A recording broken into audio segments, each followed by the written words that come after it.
चलिए, तो we were to start with what is called as cooperative credit. मतलब ये कोऑपरेटिव क्रेडिट सोसाइटीज जो हुआ करती थी, या जो कोऑपरेटिव क्रेडिट बैंक्स हुआ करते थे, या लैंड डेवलपमेंट बैंक्स हुआ करते थे, up to what extent they were successful in giving loan to the village people और रूरल कम्युनिटी चिल्ड्रन। तो यहाँ पे साफ साफ आपको दो तीन बातें नजर आएंगी children. They emphasised on all three type of credit. Short term जो लगभग 1 सवा साल तक के लिए था, मीडियम टर्म जो लगभग 1 सवा साल से 4-5 साल तक, and long term for 15 to 20 years. 25 crore रुपए तक का लोन ये दिया करते थे 51-52 में, जो 2021-22 में बढ़ के कितना हो गया, 1,94,700 करोड़, लगभग 2 लाख करोड़ आप बोल सकते हैं। तो थाउजेंड्स ऑफ टाइम्स का इंक्रीज चल रहा है। और ये ज्यादा लोन जो ये दे रहे हैं, इससे ये मत समझिएगा कि एग्रीकल्चरल एक्टिविटीज भी इतनी बूम हुई, उसमें इतना बूम नहीं आया, because majority of the loan which was given was used for unproductive purposes children. So total institutional credit 44% हुआ करता था 1991 में, 19% हो गया इट इज इन 2007-8, एंड 12% इन 2020-21। तो ध्यान से सुनिएगा, share of cooperative credit institutions in the total credit over the period of time क्या नजर आ रहा है बच्चों हमको, इट इज फॉलिंग डाउन और it is going up, it is falling down. अब सर ऐसा क्यों हो रहा है?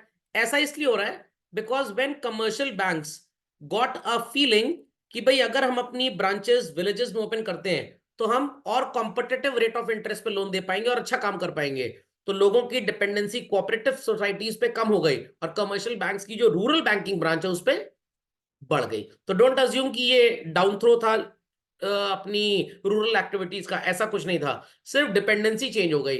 From cooperative society they went to the commercial banking rural branches children. Got it? So here we get the shortcomings.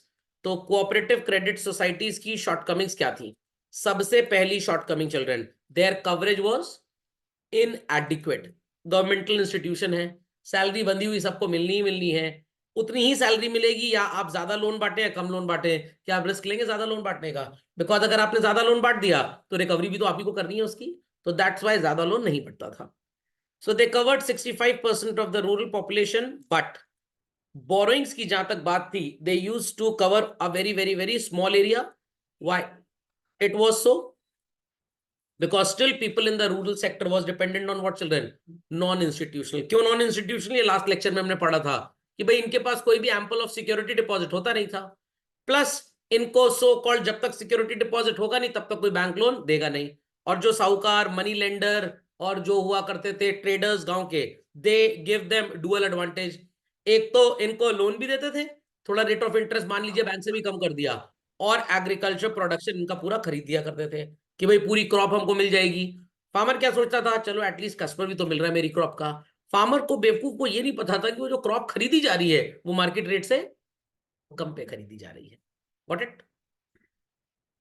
Regional imbalances. Now what does this mean? कुछ sectors में children 70% of the loans in societies के through advance होता था। Maharashtra, Gujarat, Tamil Nadu, Andhra Pradesh, Karnataka, Punjab, Haryana and Kerala. और ये ऐसे states हैं India में जिनका एग्रीकल्चर प्रोडक्शन बहुत ज्यादा है। और लीस्ट एग्रीकल्चर प्रोडक्शन कहां पे चल रहे हैं? UP, MP and Bihar.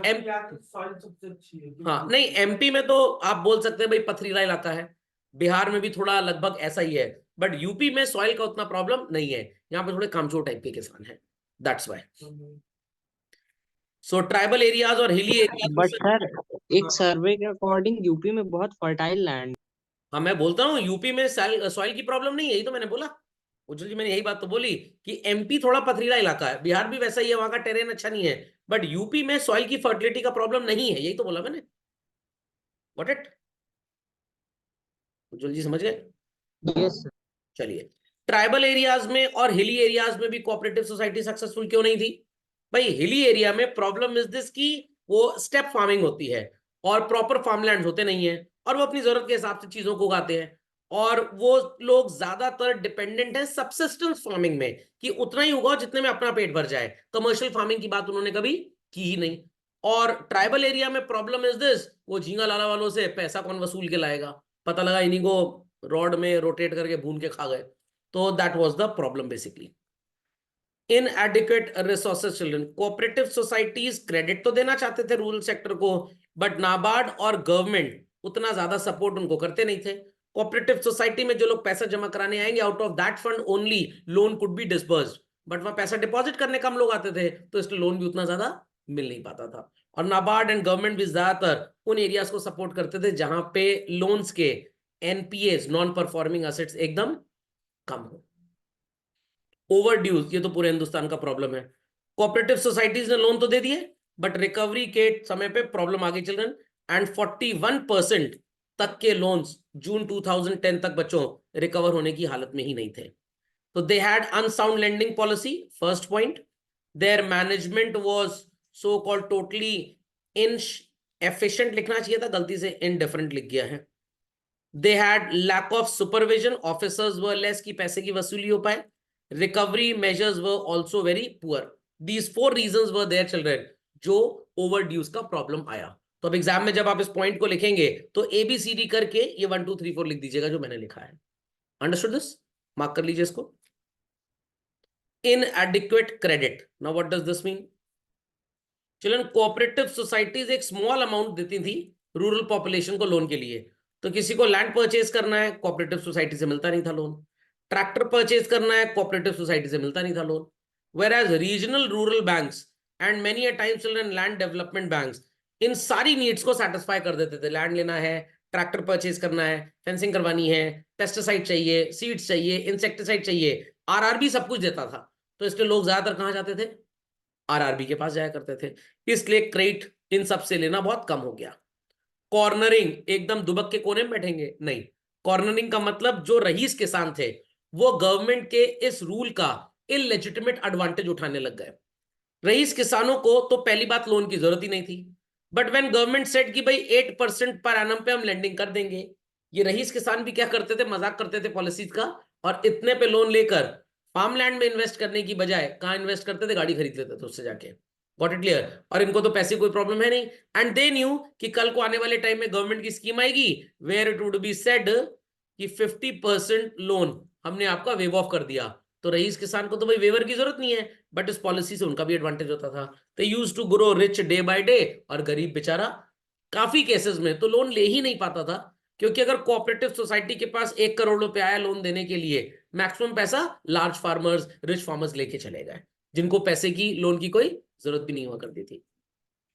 So medium farmers were deprived of such funds, children, and tenant, landless, agriculture laborers, ritual artists, rural artisan. Artisan मतलब वो जो गांव में मूर्ति वगैरह का काम करते हैं, who are poorest in the poor rural area find it difficult to satisfy their needs. Khopde में बात गई। And lack of timely credit. पैसा चाहिए in the month of April, पैसा चाहिए in the month of November. अप्रैल वाला पैसा मिलता है जुलाई में जब प्लॉइंग सीजन खत्म हो चुका, नवंबर में फिर से प्लॉइंग सीजन आया, बट पैसा मिला नेक्स्ट जनवरी में। तो फार्मर को पैसे की अब कोई खेती के लिए जरूरत नहीं है, सीजन ही चला जा चुका है, प्लॉइंग करके करेगा क्या बेचारा? कोई फसल तो उगेगी नहीं, समझ में आ गया? जर्मिनेशन होगा नहीं सीड का। तो फार्मर इस पैसे को non productive, non agricultural purposes के लिए यूज कर लेता था। अब फार्मिंग हुई नहीं, फार्मिंग हुई नहीं तो रेवेन्यू आया नहीं, तो लोन का हम पेमेंट कहां से करें? तो दिस वाज द प्रॉब्लम। तो कहीं ना कहीं गवर्नमेंट और ये इंस्टीट्यूशंस भी जिम्मेदार हुआ करते थे। तो समझ में आ गया कोऑपरेटिव्स के प्रॉब्लम चिल्ड्रन? चलिए, now what is a commercial bank children? Any bank that deals in accepting of deposits and lending of loans, children, for the purpose of earning some profit, works under the purview of Reserve Bank of India for the common public. Such institution is called as what? Commercial bank. But यहाँ पे आप commercial bank की पढ़ाई उतनी ज्यादा नहीं करेंगे, वो तो क्लास 12th के बैंकिंग के सिलेबस में है। आप कमर्शियल बैंक में रूरल बैंकिंग पे ध्यान देने वाले हैं। किसमें चलन? Rural banking. Got it clear?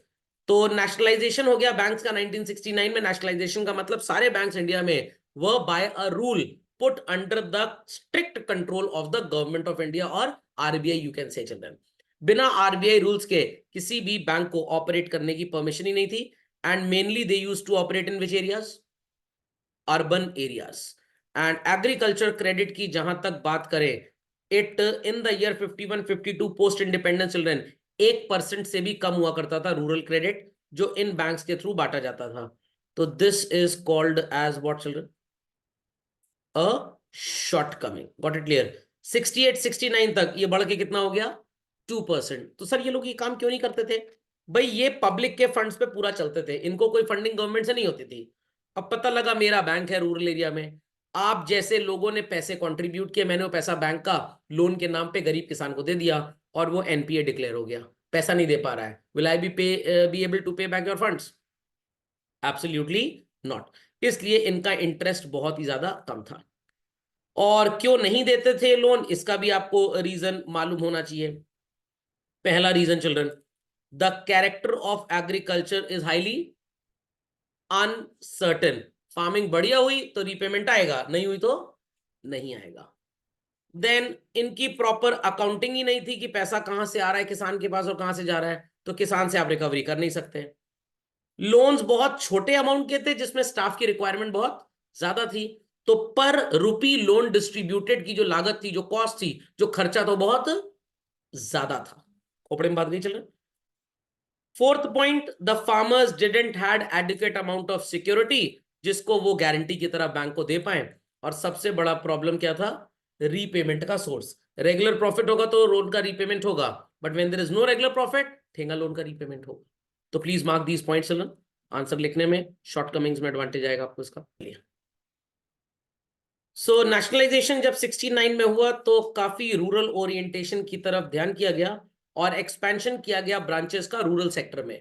तो बाय कार कभी आप ट्रैवल करें अगर हाईवे के थ्रू, अब तो कम नजर आते हैं क्योंकि अब सब फ्लाईओवर्स बन गए, तो पहले नजर आते थे स्टेट बैंक ऑफ इंडिया ग्रामीण ब्रांच, बैंक ऑफ बड़ौदा ग्रामीण ब्रांच। तो ये इनके रूरल बैंकिंग थे, ये एक तरह से आरआरबी का सब्सटीट्यूशन भी था children, a substitute of RRBs. तो कमर्शियल बैंक्स ने एकदम इंटीरियर्स में जाके, जहां पे लोग बैंक का मतलब भी नहीं जानते थे, वहां जाके बच्चों बैंक्स खोलने स्टार्ट किए। और एक सबसे इंपॉर्टेंट स्कीम स्टार्ट की गई 69 में, जिसका नाम क्या था? Lead bank scheme children. तो यहां पे बैंक्स की जिम्मेदारी थी, पहला point children, development program carry out करना, कि भाई कैसे हम बैंक की ब्रांचेस को और ज्यादा से ज्यादा ओपन करें। Thereafter they specialised in development of rural finance children, ताकि रूरल क्रेडिट रिक्वायरमेंट्स इनकी मीटअप हो पाए। And as of today children, commercial bank ही सबसे ज्यादा लोन बांटता है अपनी ग्रामीण शाखाओं के थ्रू, ग्रामीण ब्रांचेस के थ्रू बेसिकली। क्यों? क्योंकि इनके पास पैसे की प्रैक्टिकली कमी होती नहीं है। और जब से ये ईएमआई सिस्टम आ गया है तो काफी बेवकूफ 16% और 20% पे ऑनलाइन सामान पे लेटर ईएमआई स्कीम पे खरीदने लग गए हैं। तो over the period of time bank से प्रॉफिट्स भी बढ़ रहे हैं। अब लोग कहेंगे सर जब बैंक के प्रॉफिट बढ़ रहे हैं तो क्यों लॉस वाले बैंक को प्रॉफिट वाले बैंक के साथ 2 साल पहले मर्ज कर दिया गया? वो तो जो माल्यान कंपनी पैसा लेके भाग गए हैं, तो उन बैंक्स को जो नुकसान हुआ, उस नुकसान से उभारने के लिए profitable bank was merged with a non profitable और लॉसी बैंक। जैसे कैनरा बैंक का प्रॉफिट बहुत ज्यादा था, बट सिंडिकेट का प्रॉफिट उतना ज्यादा नहीं था। कुछ बैंक तो लॉस में जा रहे थे, कुछ ब्रांचेस, तो उनको बड़े बैंकों के साथ मिला दिया गया। Got it? बाकी ये कमर्शियल बैंक का सेम टेक्स्ट है children. They give which type of loan, short term and medium term, for the reason of what children? A and B कर लें शॉर्ट और मीडियम टर्म को।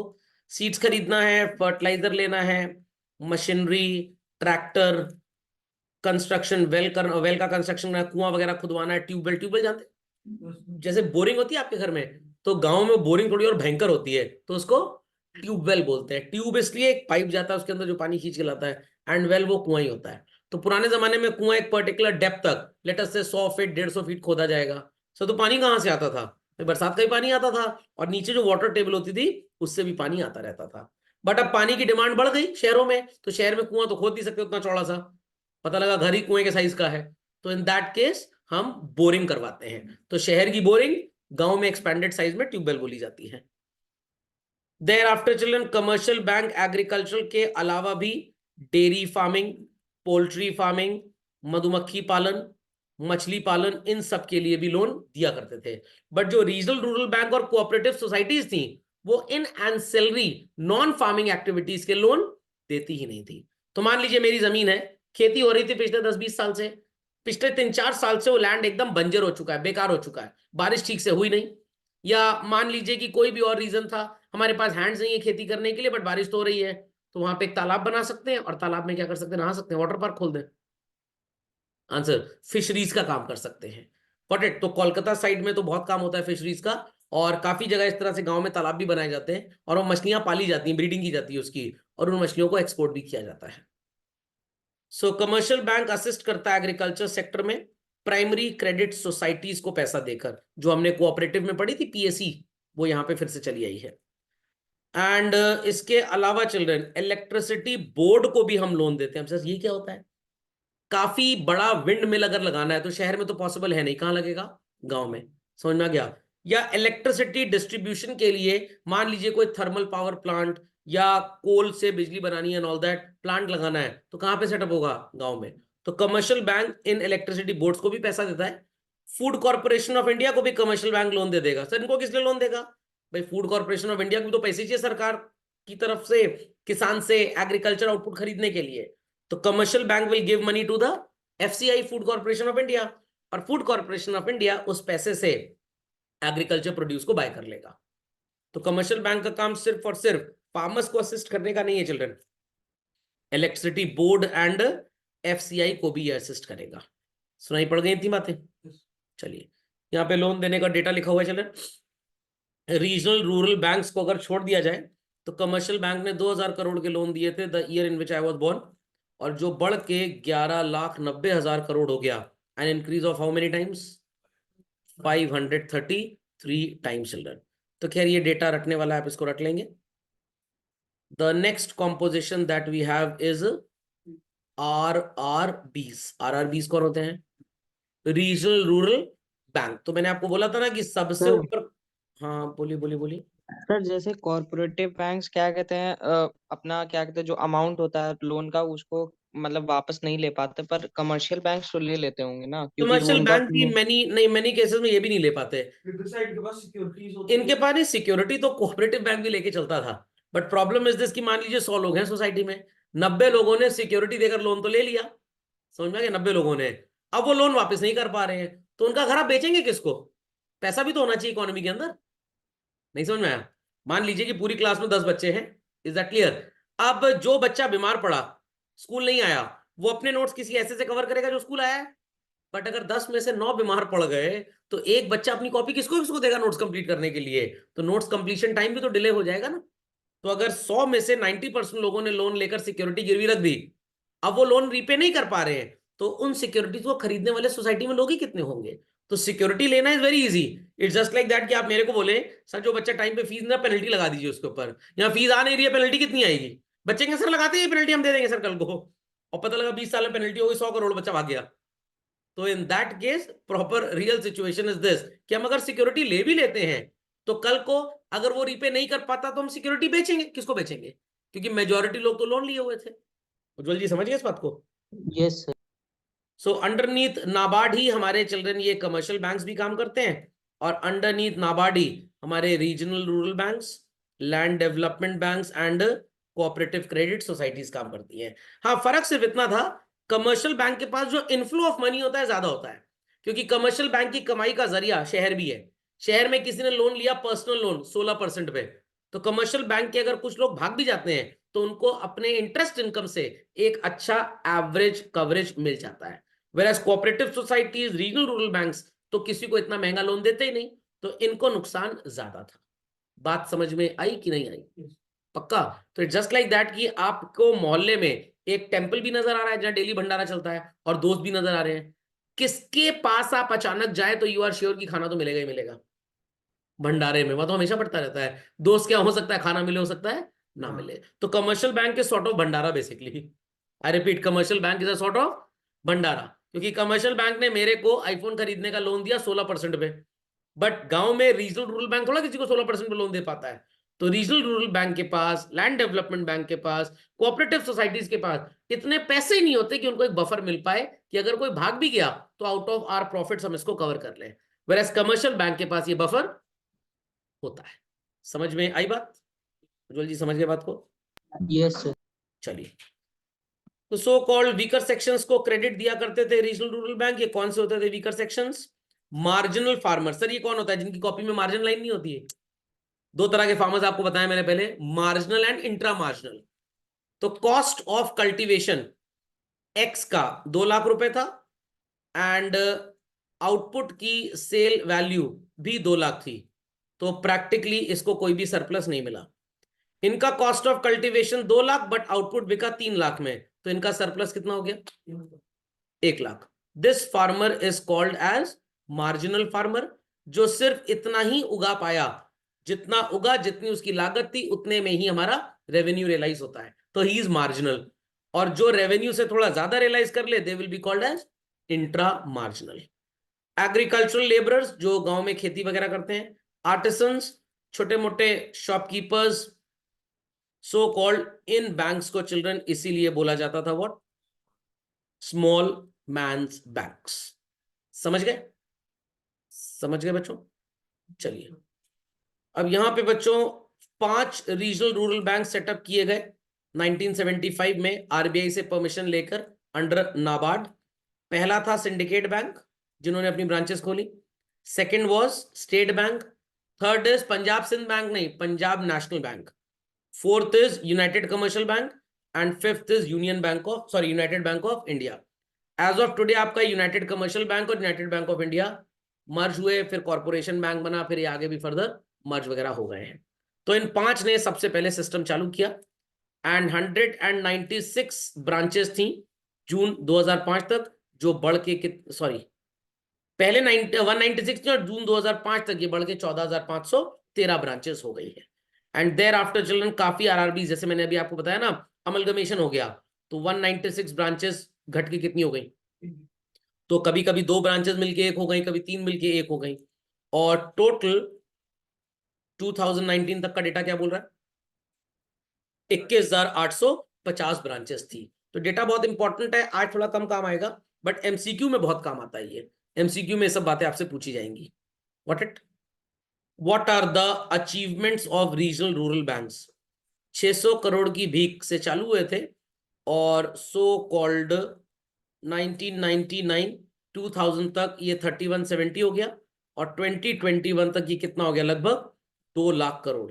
300 गुना लोन और मिला। और मैंने आपको रीजन बता दिया, डोंट अज्यूम कि 300 गुना लोन अगर मिला तो एग्रीकल्चरल आउटपुट भी 300 गुना हो गया। काफी लोन तो इसमें वेस्ट चला जाता था, काफी लोन अगेन लार्ज फार्मर्स ले लिया करते थे। व्हाट इट किताब में लिखा है they did a commendable job, but भैया अगर कमेंडेबल जॉब होता तो बैंक्स को मर्ज करने की क्या जरूरत थी?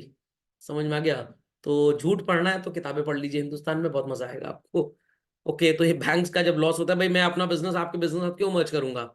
या तो मेरा नुकसान है या तो आपका नुकसान है, या तो मेरा फायदा है या तो आपका फायदा है। तो एक पार्टी का हमेशा फायदा होगा, दूसरे का नुकसान होगा, तभी ट्रेड हो सकता है, नहीं तो ट्रेड नहीं हो सकता। यू वांटेड टू स्टडी, तो आपका डेफिशिएंसी था कि भाई हमको पढ़ाने वाला चाहिए। I had time to teach, तो मेरी डेफिशिएंसी नहीं थी, मेरे पास सरप्लस टाइम था, तो आपका और मेरा गठबंधन हो गया, सर्विसेज एक दूसरे को आदान प्रदान कर रहे हैं। Got it? तो अभी भी रिसेंटली 2 साल पहले जो गवर्नमेंट ने बैंक्स को मर्ज किया चिल्ड्रन, वो इसी पर्पस के लिए मर्ज किया था कि जिस बैंक का प्रॉफिट कम है क्योंकि डेट लेके लोन वाले भाग गए, उसको प्रॉफिट वाले बैंक के साथ मर्ज कर दो। व्हाई नॉट एचडीएफसी, आईसीआईसीआई अपनी ब्रांचेस गांव में खोलते हैं, एक भी ब्रांच आपको नजर नहीं आएगी, क्योंकि उनको पता है कि एनपीए रेट बहुत ज्यादा है। Is that clear? But sir in banks ने क्यों खोला? क्योंकि इन बैंक्स ने जब बैंकिंग की चिल्ड्रन, उस जमाने में शहर में भी उतना ज्यादा बिजनेस ये लोग सो कॉल्ड करने के लिए ज्यादा जिसको बोलते हैं अग्रेसिव नेचर के नहीं थे। पुराने जमाने में पूछेगा अपने दादाजी से या पापा से, they will tell you bank में अकाउंट खोलने का मतलब आपको गन का लाइसेंस चाहिए। इतना मुश्किल होता था बैंक में अकाउंट खोलना, जाइए किसी इंट्रोड्यूसर को पकड़ के लाइए एंड ऑल दैट। तो शहर में बिजनेस बहुत था, but now a days business has become quite competitive. Bank अच्छी से अच्छी सर्विसेज आपको दे रहा है तो उसकी कॉस्ट ज्यादा होगी। अब एचडीएफसी और आईसीआईसीआई तो ऐसा कर नहीं सकते कि शहर में सर्विस बढ़िया दें और गांव में सर्विस घटिया दें। एंड दीज बैंक्स नो कि अगर गांव में ब्रांच खुली, गवर्नमेंट का प्रेम पत्र चलाएगा, इन 30% लोगों का लोन माफ कर दो, तो अल्टीमेटली बेचारा शहर का जो अकाउंट होल्डर है उसके पैसे कहां पे खर्च हो गए? गांव में। और यहां गए बिजनेस चौपट हो गया। एसबीआई वगैरह में क्या है, कोई प्रॉब्लम नहीं, सरकारी बैंक है, गवर्नमेंट का स्टेक इसमें बहुत ज्यादा है, तो यहाँ पे गवर्नमेंट अगर नुकसान होता है इनको अपने पास से फंड देती है। एचडीएफसी और आईसीआईसी थोड़ा अपने पास से फंड देगी, तो that's why they are least interested. Got it? Then children, third point, they provide loans at relatively very low rate of interest. Why? Because low rate of interest नहीं रखेंगे तो farmers जो गरीब हैं या जो बेवकूफ बनाते हैं वो लोन लेंगे ही नहीं। And there are certain points of criticism. Narasimha committee बनी थी जिन्होंने ये बताया कि भाई आरआरबी की कमाई बहुत कम होती है। आई रिपीट, कमाई बहुत कम होती है। तो जब कमाई कम, तो ये एडिशनल लोन नहीं दे पाएंगे। भाई मैं अपना बिजनेस तभी एक्सपैंड कर पाऊंगा जब मैं प्रॉफिट कमाऊंगा। जब मैंने प्रॉफिट कमाया ही नहीं, क्या मैं एक्सपैंड कर पाऊंगा? Not at all. आरबीआई के हिसाब से recovery position is not satisfactory. अब मेरे को तो बड़ा अजीब लगता है ये सब बकवास टेक्स्ट। एक तरफ लिख रहे हैं 317 गुना लोन बांट दिया, बांटा है, दिया ने, बांटा है, गिफ्ट दिया है, रिकवरी तो होनी नहीं है। What it, cost of operation is very high. Why very high? भाई 100 लोगों को लोन दिया था, उम्मीद लगाई थी कि 100 लोग इंटरेस्ट देंगे, इंटरेस्ट देने आए सिर्फ 30% लोग, 70% तो भाग गए। बट स्टाफ को तो सैलरी पूरी दी जा रही है ना, तो इसलिए सोचा गया था जो स्टाफ की सैलरी है वो पूरे लोग के इंटरेस्ट जो रिकवरी रिसिप्ट होगी उसमें से कवर होगी। बट मैक्सिमम लोग तो भाग गए, लोन दे ही नहीं रहे। कुछ को गवर्नमेंट ने लोग बोल दिया कि लोन इनसे पैसा वापस मत मांगो क्योंकि हमारा वोट बैंक है, तो दैट्स वाई इनकी बंद होने की कगार आगे चल रही। तो salary structure of the employees commercial bank के साथ नहीं हो पाया, and most of the cases इन्होंने वही ऑपरेशंस फॉलो किए जो शहर में फॉलो करते थे। तो अगेन कमर्शियल बैंक भी फ्लॉप हो गया यहाँ पे, क्योंकि सिक्योरिटी नहीं देंगे तो आपको लोन नहीं देंगे, और काफी ब्रांचेस एज ऑफ टुडे बंद हो गई चिल्ड्रन। व्हाट इट, तो ये टोटल डेटा लिखा हुआ है 1991 लिबरलाइजेशन के जमाने में 44% cooperatives, 52% commercial banks, and RRB कितना था? 4%। 2020-21 cooperative share has gone down, their share has gone up, इनका भी थोड़ा सा बढ़ गया है। समझ में आ गया? समझ में आ गया बच्चों? चलिए, सो पीपल अंडरस्टूड दिस। ये टाइम पास टेक्स्ट है, इसकी रीडिंग कर लीजिएगा, इसमें कुछ है नहीं खास। Self help group, 5 friends got together, contributed 10 lakh each. कितना हो गया children? 50 lakh. Plus cooperative credit society, regional rural bank, commercial bank की रूरल बैंकिंग ब्रांच के पास गए और 40 लाख रुपए उनसे रिक्वेस्ट कर लिए। टोटल मनी कितना हो गया इनके पास? 90 लाख। अब ये अंदर अंदर जाके गांव वगैरह में देखेंगे कि किस पर्सन को सही में पैसे की जरूरत है और उस पर्सन को पैसा दिलवाएंगे।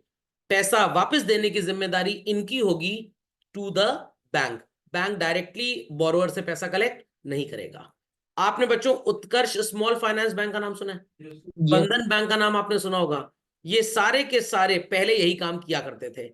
अब जब इनकी कमाई धमाई बढ़ गई, इनके पास एडिक्वेट अमाउंट आरबीआई को सिक्योरिटी देने का हो गया, तो इन्होंने आरबीआई से कहा कि भाई हमको शहर में धंधा करने का लाइसेंस दे दो। तो इनको कमर्शियल बैंकिंग का अर्बन एरिया का लाइसेंस आरबीआई ने 4-5 साल पहले दे दिया। Is that clear? नहीं तो क्या आपको 10 साल पहले नजर आता था Utkarsh small finance bank, Bandhan bank, ये सब कुछ नहीं था। They were actually the people who were from the self help group. Many a times ये कुछ कोऑपरेटिव सोसाइटीज गांव वगैरह में चला करती थी। तो ऐसे भी होता है कि आपका क्रेडिट बैंक के साथ बहुत अच्छा है, आप बैंक से कहिए कि भाई हमें 2 करोड़ रुपए दे दो, बैंक कहेगा ले जाओ, और आप गांव में 1 लाख 2 लाख 3 लाख 4 लाख छोटा छोटा अमाउंट सबको दो, और बड़ा प्रॉफिटेबल बिजनेस है चिल्ड्रन, क्योंकि गांव वाले तो बहुत पढ़े लिखे नहीं होते हैं। Got it clear? अब उनको क्या पता कि बैंक जाके लोन लेंगे तो मिलेगा 9% पे, और आपने उनको लोन कितने पे चिपकाया हुआ है? आधा परसेंट आपने कमा लिया ना। तो आपने उनसे 9.5 लिया और बैंक को 9 दे दिया, आपकी कमाई कितनी हो गई? आधे परसेंट की। हाँ, हींग लगी ना फिटकरी रंग चोखा। तो अगर 1 करोड़ पे आधा परसेंट भी आपने कमा लिया तो कितना हो गया बच्चों? 1 करोड़ का 10% 10 लाख। 10 लाख, 10% ना, 1% कितना हो गया? 5 लाख, आधा परसेंट 50,000। ये पैसा अगर साल भर में 20 बार रिवोल्व हो गया तो 50,000 इंटू 20 कर लीजिए कितना होता है? 20 बार अगर आपने पैसा कलेक्ट किया, पे किया, 10 लाख रुपए कमा लिए कि नहीं कमा लिए? और पर पिछले सर 20, गांव में कोई 20 करोड़ का लोन थोड़ी ना लेगा कि नहीं अगर गांव जैसे में 20 करोड़ की बात नहीं कर रहे उज्जवल जी, हम 2 करोड़ की बात कर रहे हैं। गांव में 2 करोड़ का लोन एक आदमी नहीं लेगा। मैंने 2 करोड़ का लोन ले लिया उज्जवल बैंक ऑफ इंडिया से, और गांव में किसी को 1 लाख, किसी को 2 लाख, किसी को 3 लाख, किसी को 50,000, किसी को 70,000, किसी को 1 लाख, ऐसे छोटे छोटे लोन हमने बांटे हैं। समझ गए बात को? Yes sir. कि गांव में 20 करोड़ का लोन थोड़ा कोई ले लेगा। समझ में आ गया? बट इन लोन्स पे हमारी कमाई बहुत ज्यादा हो जाती है, और बैंक का क्या फायदा है? उनको रिकवरी सिर्फ मेरे से करनी है, अलग अलग लोगों से नहीं करनी। और मेरे को पता है भाई किसकी हैसियत कितनी है, क्योंकि मैं उसी गांव के अगल बगल रहता हूँ। समझ में आ गया? या मेरे लोग वहां जान पहचान के हैं, तो आई नो कि भाई कौन अच्छा है कौन खराब है, तो मैं सही आदमी को लोन दूंगा। और गांव का पर्सन अगर जानता भी कि शहर में 9% पे लोन मिलेगा, कौन जाए शहर? कौन बार बार इंस्टॉलमेंट जमा करने जाएगा? इज दैट क्लियर और नॉट? पेपर वर्क कौन करेगा? तो ये सारा काम हम कर देंगे उनके लिए। और हमारी ये सब्सिडरी एक्टिविटी है, हमारी ये सब्सिडरी एक्टिविटी है, दूसरा बिजनेस तो चल ही रहा है। तो अगर आपने 50,000 रुपए कमा लिया एक बार और 20 टाइम्स ये साइकिल आपने रिपीट कर ली एक साल में, तो 50,000 इंटू 20 कितना होता है? 10 लाख, 10 लाख कमा लिया। और पिछले 20 साल से अगर आप ये काम कर रहे हैं तो 2 करोड़ आ गए कि नहीं आपके पास? अब आप थोड़ा एरिया ऑफ ऑपरेशन एक्सपैंड कर दीजिए। प्लस फार्मर को जब कमाई होगी तो फार्मर बहुत खुश होगा कि आपने सही समय पे लोन दिलवा दिया। हो सकता है 10 किलो चावल आपको दे जाए, तो आपके घर का खर्चा पानी भी फ्री में निकल आए। समझ में आई बात कि नहीं आई? उज्जवल जी समझ गए? Yes sir. चलिए, तो मनी लेंडर्स वगैरह तो बहुत बदमाश टाइप के हुआ करते थे, तो ये एक नया तरीका है उन गरीब लोगों के लिए गांव में जो डायरेक्टली बैंक को अप्रोच नहीं कर सकते। बिकॉज मनी लेंडर क्या करता था? लैंड को मॉर्गेज करवाता था, और वो लैंड छुड़वाना, समझ लीजिए अगेन एकदम एरोप्लेन के लाइसेंस निकलवाने के बराबर है। फर्टिलाइजर सीड्स की भी अवेलेबिलिटी करा दूंगा मैं ही, आपको परेशान ना होइए। मैं शहर जाऊंगा, 10 रुपए किलो के हिसाब से सीड्स खरीद के ले आऊंगा। क्यों? क्योंकि मैंने 1000 kg सीड्स खरीदी है। How much? 1000। और मेरे को जो प्राइस मिला था वो 8 रुपए मिला था, और मैंने आपको कितने में बेचा? 10 में। आपकी डिमांड सिर्फ 100 किलो की है। कितने की? और 100 किलो जब आप शहर जाएंगे खरीदने के लिए तो खर्चा पानी भी लगेगा, और आपको 14 रुपी kg से कम पे सीड नहीं मिलेगी, क्योंकि आप तो स्मॉल बायर है and I am a bulk buyer. तो सेल्फ हेल्प ग्रुप के लोग ये काम भी कर देते हैं। समझ में आ गया? तो मैं वो सामान जो आपको 14 में मिलता, मेरे को तो 8 में मिल जाएगा, और मैं 10 में आपको बेचूंगा। योर एडवांटेजेस, 4 रुपए सस्ता मिला। माई एडवांटेजेस, मैंने 2 रुपए कमा लिया। ये सब भी हम कमा लेते हैं। नहीं समझे बात को? समझ में आ गया? चलिए, members can get loan many a time children even without any security deposit. Sir ऐसा? भाई सेल्फ हेल्प ग्रुप का पर्सन है, मैं जानता हूं आपको, आप कौन है, मैं आपके फैमिली से अच्छी तरह से वाकिफ हूं। तो I may lend you at many a times lower rate of interest और without any security even children.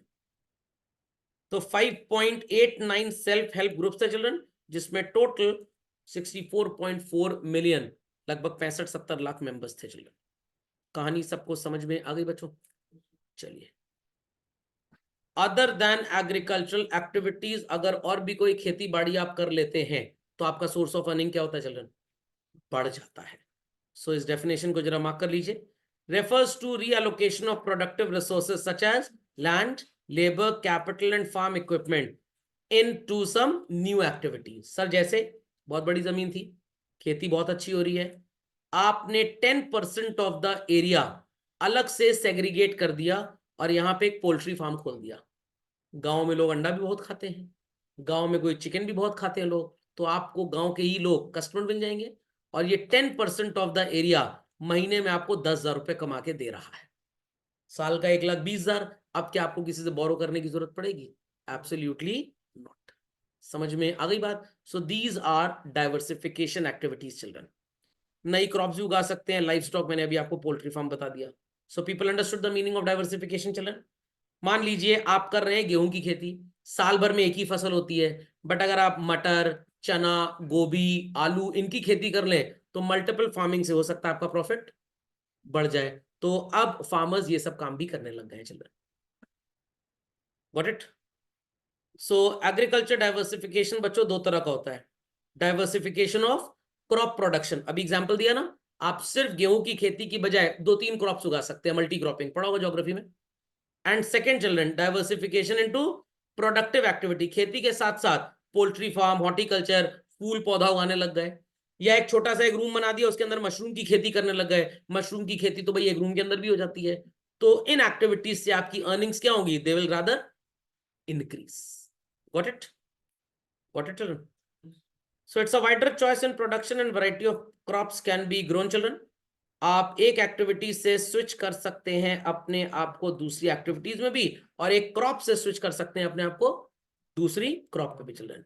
तो सिमिलरली सम रीजन्स में shift from less remunerative to more remunerative. गोभी की खेती करते हैं और साल का 5 लाख कमाते हैं, आइए ब्रुकली की खेती करवाते हैं, साल का 25 लाख कमाएंगे आप।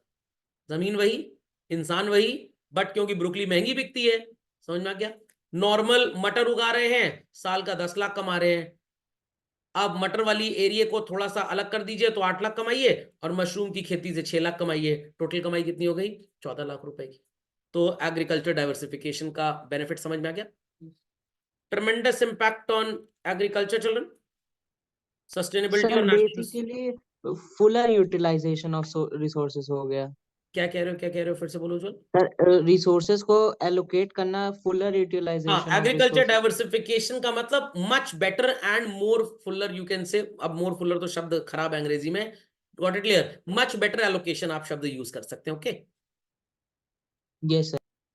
सो डाइवर्सिफिकेशन से फायदा क्या होगा भाई, एडिशनल गेन्स हो जाते हैं, आप और लोगों को नौकरी दे सकते हैं रूरल सेक्टर में, तो गरीबी का लेवल भी क्या हो जाएगा, कम हो जाएगा। अब देखिए इस पे एमसीक्यू बन सकता है, poverty can be reduced by first government programs, second agriculture diversification, third cheaper loans, fourth all of these. तो आपका आंसर क्या होगा, ऑल ऑफ दीज। समझ में आ गया, चलिए। सो चिल्ड्रन, ग्रीन रेवोल्यूशन आया था 60s और 70s में, ये तो उसके पहले की बात थी। तो एग्रीकल्चर डाइवर्सिफिकेशन समझ में आ गया चिल्ड्रन। रिस्क एक तो कम हो जाएगा, सर कैसे कम हो जाएगा, मान लीजिए आपको पता है कि गेहूं की खेती में कीड़ा लग सकता है, बट ब्रोकली में कीड़ा नहीं लगता। जो आपके खेत में कीड़े आते हैं ब्रोकली खाने में इंटरेस्टेड नहीं है, गेहूं खाने में इंटरेस्टेड है। तो अब गेहूं की जगह अगर ब्रोकली उगाएंगे तो risk factor is less. Market में लोग आजकल रोटी जो है ये वीट वाले आटे की कम खाना पसंद कर रहे हैं, और जो बाजरा वगैरह है उसकी डिमांड बढ़ गई, तो यू कैन अर्न मनी। नई टेक्निक्स आ गई, गवर्नमेंट ने पॉलिसी चेंज कर दी कि अगर आप गेहूं की खेती करते हैं, sorry we are not going to support you, but अगर ब्रोकली की खेती कर लो या मशरूम की खेती कर लो तो हमारा food corporation of India higher price पे आपसे सामान खरीदेगा, क्योंकि उसकी एक्सपोर्ट अपॉर्चुनिटी इंडियन गवर्नमेंट के पास आ चुकी है। अभी रिसेंटली आपने देखा होगा मालदीव्स के साथ प्रॉब्लम स्टार्ट हो गया, समझ में आ गया। तो मालदीव्स वाले क्या कह रहे हैं, हमको इंडियंस वेकेशंस पे नहीं चाहिए। मोदी जी कह रहे हैं लक्षद्वीप में वेकेशन पे जाइए, और नारायण मूर्ति क्या बोल रहे हैं, अरे वेकेशन चाहिए क्यों, काम धाम करो, बहुत काम पड़ा हुआ है अभी। समझ में आया। तो भाई ऑब्वियस सी बात है, एक जमाना था 90s का, हर्षद मेहता जिस कंपनी का नाम ले लेता था उसका शेयर प्राइस बढ़ जाता था। तो आज मोदी जी की फैन फॉलोइंग है, 2 बार वो लक्षद्वीप घूम के चले आए हैं, मेरे को बोल रहे थे चलिए साथ में, मैंने कहा नहीं, I am busy with my lectures to be recorded, तो मैं नहीं जा सकता, आप जाइए। तो अब चिल्ड्रन लक्षद्वीप बहुत बड़ा सेंटर बनने वाला है टूरिस्ट अट्रैक्शन का, समझ में आ गया। तो ये बेसिकली हम चाइनीज मॉडल फॉलो कर रहे हैं कि जो भी अपनी कमाई है वो अपनी जगह पे ही खर्च हो, तभी अपने सेक्टर्स ग्रो करेंगे। कमाया तो आपके पापा ने पैसा इंडिया में और मालदीव्स टूर पे चले गए, तो अल्टीमेटली इकोनॉमी कहाँ की स्ट्रांग होगी, मालदीव्स की। तो जैसे मोदी जी ने अभी कहा था कि शादी इंडिया में करिए, हाँ, मतलब तभी तो इंडिया के लोगों को, कपड़े बेचने वाले को, बैंक्वेट वाले को, केटर को, खाने वाले को, हलवाई को, सबको प्रॉफिट यहाँ पे होगा। बाहर जाके आप करते हैं तो आप एक तरह का इनडायरेक्ट कैपिटल आउटफ्लो कर रहे हैं। तो चाइना में यही तो बेनिफिट है, चाइना क्यों इतना ग्रो कर रहा है, यही रीजन है कि वो लोग बाहर मुंह मारने नहीं जाते। यहाँ थोड़े ज्यादा पैसे के चलो विदेश घुमाए, अरे वाई टू वेस्ट बनी, पहले तो घूमो ही ना, और अगर घूम भी रहे हो तो देश के अंदर ही घूमो। इसलिए मैंने आज तक अपना पासपोर्ट ही नहीं बनवाया। तो ट्रू इंडियन, तो सबसे बड़ा ट्रू इंडियन वही है जिसका पासपोर्ट नहीं है, और सर जिसका पासपोर्ट है सेमी ट्रू, और सर जो बहुत बाहर घूमने जाते हैं टोटल गद्दार, जॉनी नाम रख सकते हैं हम उनका, जॉनी गद्दार। ठीक, जस्ट अ जोक चिल्ड्रन, ऐसा कुछ नहीं है। पता लगा कुछ लोग मेरी बात से ज्यादा प्रभावित हो जाएं, पापा मम्मी का पासपोर्ट जला दें, सर ने कहा नहीं पासपोर्ट नहीं होना चाहिए, नथिंग लाइक दैट चिल्ड्रन।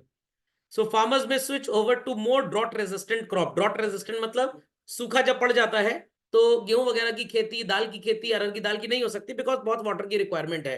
तो हम ऐसे फल फूल पत्ती क्रॉप उगाएं जिसमें पानी की ज्यादा जरूरत है ही नहीं। Got it. So farmers life stock farming कर सकते हैं, मुर्गी पालन एंड ऑल दैट, मीट और एग की डिमांड पूरी हो जाएगी इससे। फार्मर्स डाइवर्सिफाई करते हैं और उन क्रॉप्स को ज्यादा उगाते हैं जिसकी डिमांड मार्केट में चिल्ड्रन ज्यादा है। तो agriculture diversification results from availability of new technique as happened during green revolution. Green revolution तो पढ़ा होगा हिस्ट्री में बचपन में, नहीं पढ़ा, सिविक्स में पढ़ा होगा, ज्योग्राफी में पढ़ा होगा। सारे घरों को हरे रंग से पोत दिया जाएगा, ना ना ना ना, ज्यादा से ज्यादा एग्रीकल्चरल आउटपुट की बात की गई थी।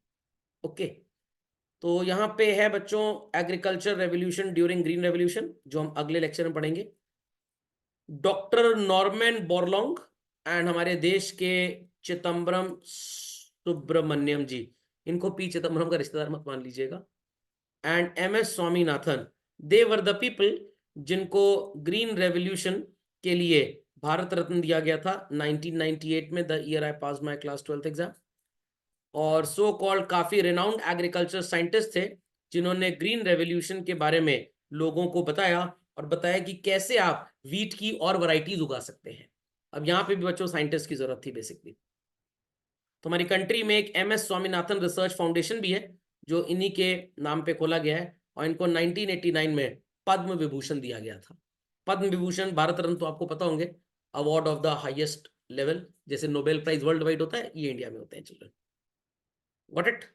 चलिए, कोई पेज नंबर तो मिस नहीं है, 214 के बाद इट इज 215। चलिए, तो this will be doing in the next lecture children. We'll start with high yielding variety of crops. Okay, तो वीडियो अपलोड हो जाएगा, थोड़ा लाइक कर दीजिएगा, जो लोग लाइक हैं, जो ना लाइक हैं वो कमेंट करेंगे।